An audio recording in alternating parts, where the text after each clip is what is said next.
Welcome to My Atlanta Homegirl. I'm your host, Carly Wilson. I'm an Atlanta real estate agent, and here we meet at the intersection of real estate and lifestyle. Today, we're going to be having a conversation about how I bought two homes in my 20s. Yes, girl, I'm going to share you my experience of buying my first home, selling that home, and buying my second home here in Atlanta. And so I'm really excited for you to listen in. At the end of this conversation, I want you to leave feeling inspired to jump in the market and buy your first property. So let's jump right in. My first home sale. If you have been subscribed to this page for a little bit, if you've been following my journey on Instagram or online at all, then you will know that I purchased my first home at 22 years old, 21 or 22. I think I was 22. It was a major accomplishment. That was, oh gosh, math, about 2018. And back then, home values in Atlanta were way more reasonable than they were now. I was able to purchase it for 127. I will never forget. My loan amount was 120 and I was actually able to buy my house with no money down. Crazy. I know, girl. Back then, they had some pretty great loan products, and I did not pay a dime for my home. I got down payment assistance, and I even got paid at the closing table because I was a real estate agent. So I made a commission. I made money buying my own first home. It was a starter home. And man, oh man, if I could go back and tell myself and shake myself and say, girl, this is what you need to look for in a home. Don't buy this. I would, because although it was a huge accomplishment that I purchased a home so young that I didn't have to put any money down, I did not know how to purchase homes. Like, I bought a home that needed so much work. And in my mind, I'm like, oh, it's a fixer upper. Yeah, it just needs work. I could come in and fix things. And to my surprise, it needed way more work than I was prepared to do. And so it ended up turning into one big DIY project. And it never really looked like he like fully renovated like a nice sound sturdy home. Like by the time I left it, it still looked like a DIY project, just to be honest. The worst part, why I wish I could shake myself, is girl, why did I buy a house with foundation issues? Yeah, I'm like glitching thinking about the fact that my house, really, I lived in a home with foundation issues. This experience, I'll tell you my mistakes. One, to be honest. Two, to let you know to never do that. And three, these experiences have taught me so much. And so when I advise my clients as a real estate agent, I know exactly what you need to avoid because I've been there, I've done that. Don't buy a house with foundation issues. Just don't do it. I got really lucky or blessed because COVID happened. Remember, I bought my home post COVID. If you know anything about what's happened in the real estate market and landscape within the past 10 years, let me give you a quick, brief overview. We had pre COVID home prices, which were relatively affordable. That went up into about 2020 when economic conditions across our nation changed because of the pandemic. Home prices shot up, and my home then, after 2020 in Atlanta, in a great area, the value went up significantly. So, really lucky, really blessed. And although the home had foundation issues, I still had so much equity in it that even if I wanted to sell, or even when I did sell, I was still okay. After that, I decided to sell my first home. And selling a home with foundation issues is not easy. What I did was I placed it on the market. And already in my market, this was last year when I sold my home. So in 2025, bought it 2018, sold it 2025. In 2025, in my market, my little pocket of Atlanta, average days on market was already 60 days. The value of the home was really hard for me to identify, just to be honest, because one, I was the homeowner, so I'm a little bit biased. Two, it was a unique listing because it was a bunch of DIY stuff thrown together. Three, it had foundation issues. So all of those things combined made this home a little bit trickier to sell. Now, lucky me, like I said at the beginning of this video, I'm a badass and I did sell it. Okay. But it did take longer than I expected it. God's timing is also always perfect. Last year was a crazy hectic year for me, and I was able to sell it at the perfect time. It was about 6 months later because I put it on the market. Life kind of happened. I had to take it off for a minute and then I put it back on the market. I found an investor for it. I took the equity that I earned from that house and I bought my second home, which I live in now. I am obsessed with my new house. Let me tell you, homegirl, it is a new construction. So it was built in 2025. It is in an amazing location in Atlanta. And I was able to put down such a large down payment on it because of the equity from home sale number one. I'm really just like super blessed. I'm super grateful to God because I feel like that whole experience was crazy. Like I really just bought the worst starter home I could think of, I could imagine for someone. Still was able to build equity out of it, sell that home, and buy like this amazingly beautiful home from new construction townhome for myself in the best location in Atlanta. Pinch me, I'm dreaming. It's actually like all of it is a dream. With that being said, that's the story of how I bought my first house, how I sold it, and how I bought my second house. Here are some lessons learned or some tips that I would tell my younger self or that I would tell a buyer if they are considering buying their first home, purchasing a second home, or selling their first home. Tip number one, get in the market, get in the game. You do not want to waste another year contemplating on if you want to buy a house. Don't do it. Don't do it, friend. Listen to me. Listen to me. You have to get in the market. And when I say get in the market, get really aggressive when it comes to your timeline in buying a home sooner than later. So you're likely saving all of this money for your first down payment and you're cleaning up your financial situation so you can get financing for the home. It is painful, but it is worth it. The average buyer sells their home after about 7 years. And so by the time you purchase your first home and you let equity build, when it's time to buy house number two, you will likely have enough equity built up that you will not have to save up all of those monies again. That's amazing for you because you don't have to go through that whole process of saving up all of this money twice. You just do it the first time, and hopefully, the second, the third time, you're just moving equity from house to house. Pause on the video. If you're watching on YouTube, you will have noticed that I've had an outfit change. It's because my mic died the last time I was filming this video. And so we're going to continue with a totally different outfit. But here is the rest of the episode. So, yes, that was the first tip when it comes to buying and selling real estate. Tip number one is just get in the market because the second home will always be easier than the first.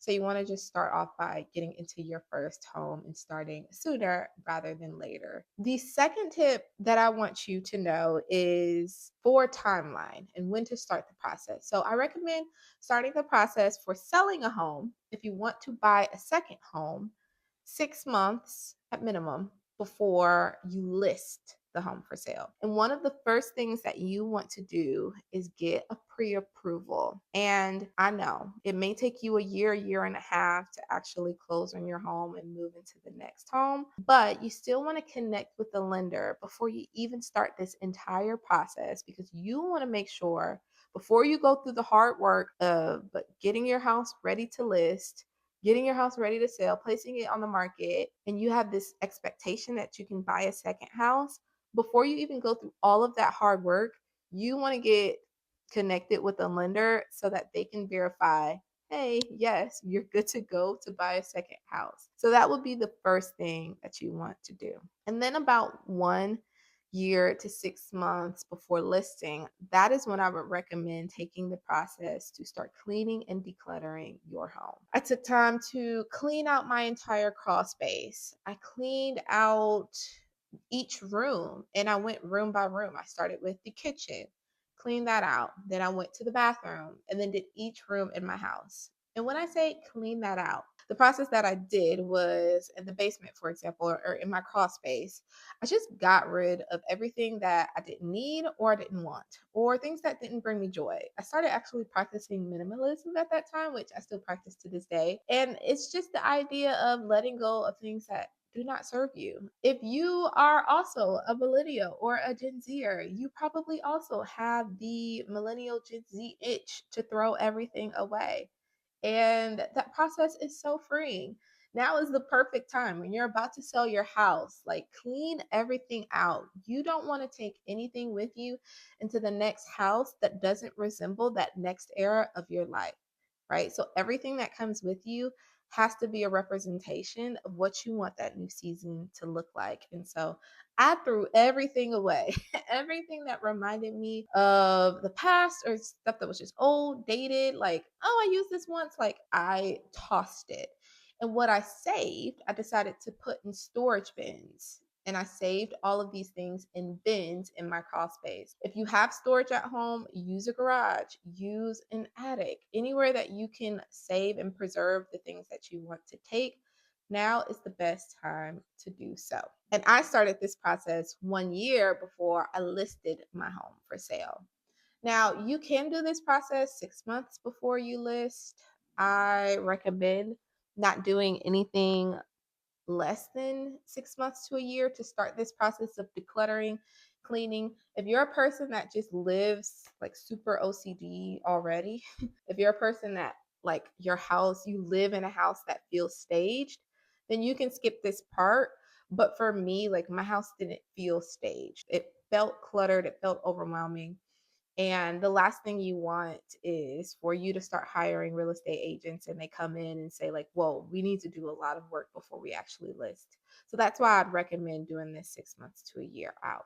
The next thing that you will want to do about 3 to 6 months before listing your home for sale is getting a pre listing inspection. What this is an inspection that you can get from a general inspector, and this usually costs anywhere from about $350 to maybe $500, $600, depending on the size of your house. You'll want to get a pre listing inspection, and you'll want to do this because everything that you can repair or replace prior to listing so that your house is in functioning order, everything works properly, and it's well presented to a buyer, the better. The higher the chances are that your home will attract buyers and you'll get through the sales transaction, the sales cycle much easier if your house already has repairs completed. You'll want to do this 3 to 6 months before actually listing, because during the home sale, after you list it and you find a buyer, they're likely going to get an inspection done as well. How cool would it be if you already got your inspection? You already know everything that's wrong with your house. No surprises later on in the transaction when they're telling you, like, hey, actually, your HVAC system doesn't work or whatever, or there's a leak here. Like, at least you'll know everything going into listing your home. You'll know everything that's wrong going into the process of listing and selling your home. So no buyer can come back and say, like, hey, this isn't repaired properly. You already have an idea of everything that you'll need to repair. If you're trying to get top dollar for your home, I recommending repairing, replacing, and fixing the majority of health and safety items on that list, even cosmetic repairs.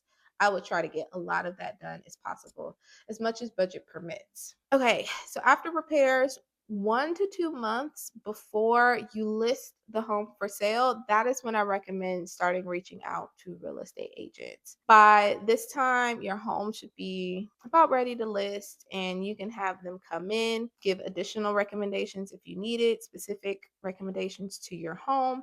And by this time, you can actually take time to interview agents.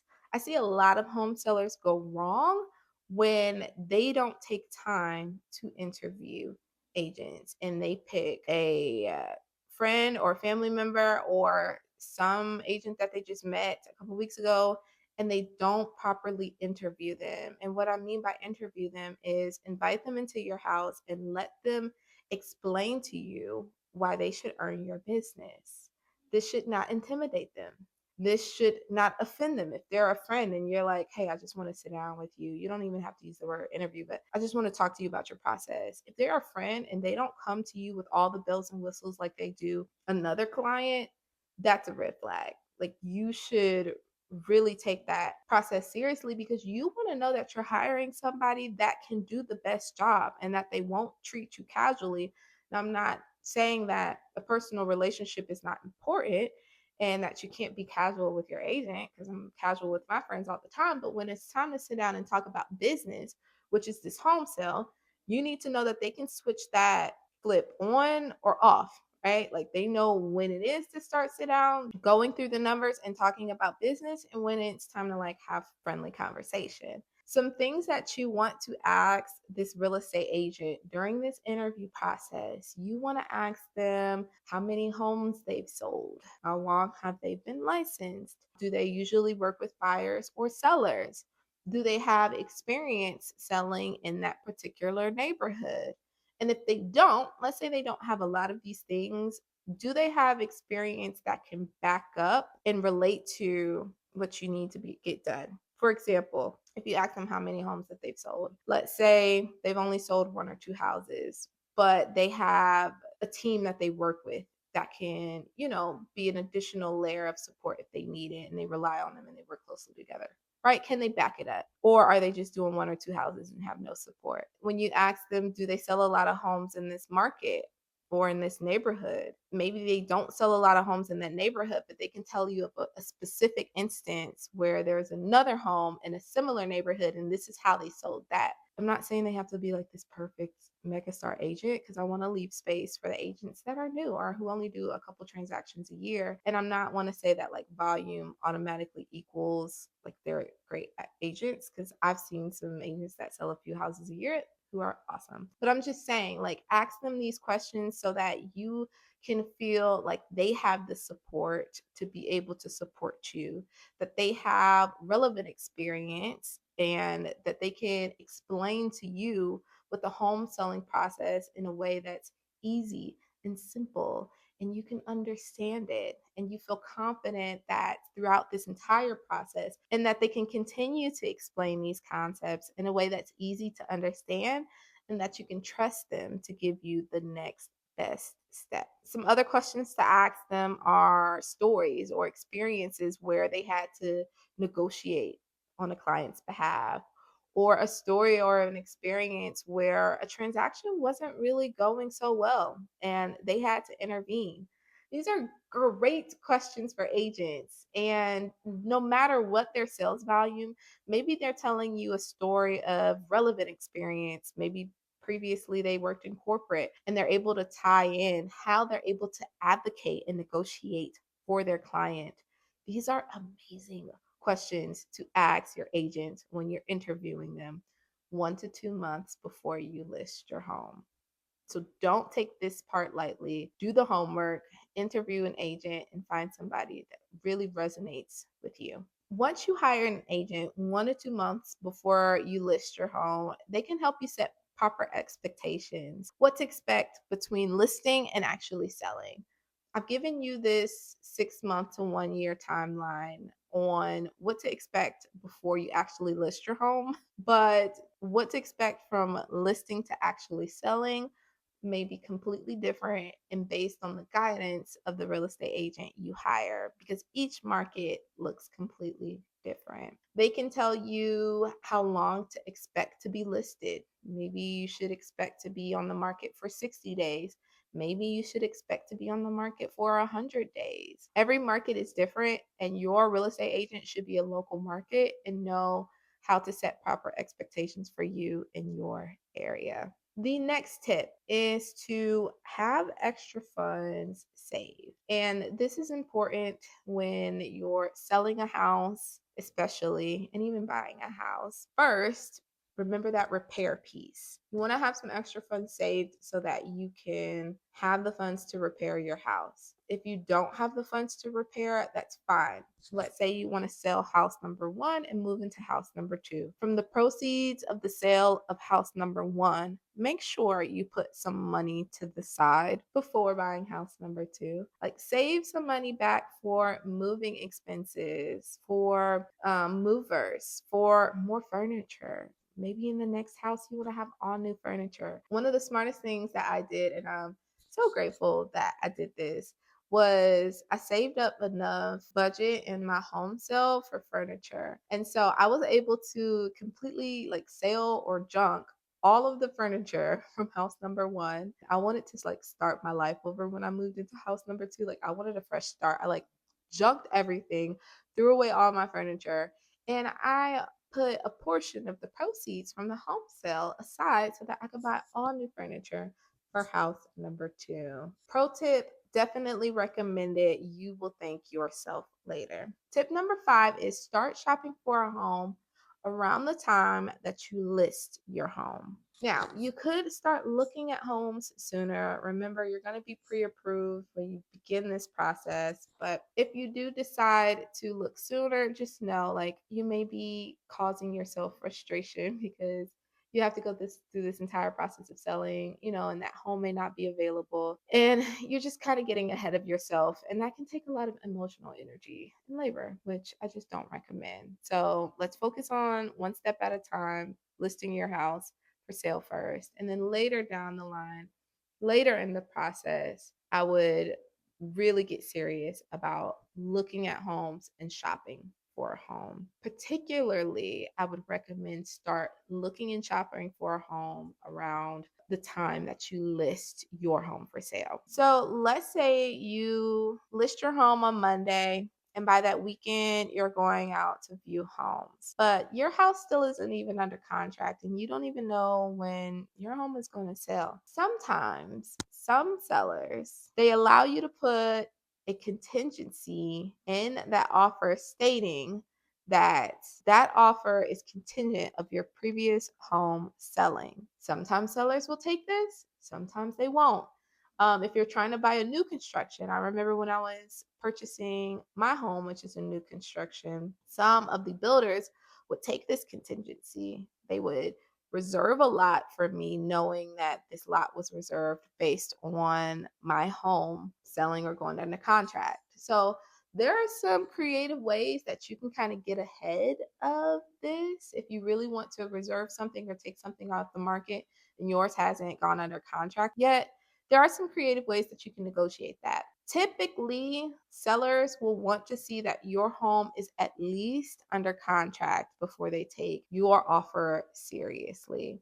And so it's always good to start looking, right? Have an idea of what's out there, but just know that you really will be able to secure your second home and put it under contract once your home is under contract. And there's additional verbiage that you can add into that contract that says this new home sale, the second home sale, is contingent on the sale of the first, which protects you. Talk to your real estate agent about the specifics and the details of this. This is an additional way for you to protect yourself in your contracts and for you to start shopping for home number two.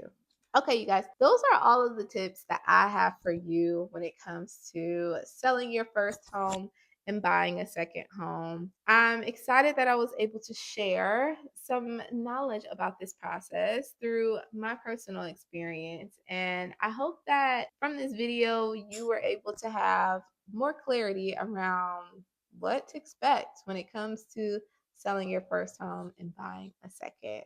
If you are in the market to purchase or sell a home in Atlanta and you want some advice on your particular situation, please don't hesitate to reach out so that we can talk one-on-one about your situation and I can give you custom guidance on how to approach your home purchase or sale. All right, it was so good talking to you and having this conversation today. I'll see you on the next episode of My Atlanta Homegirl.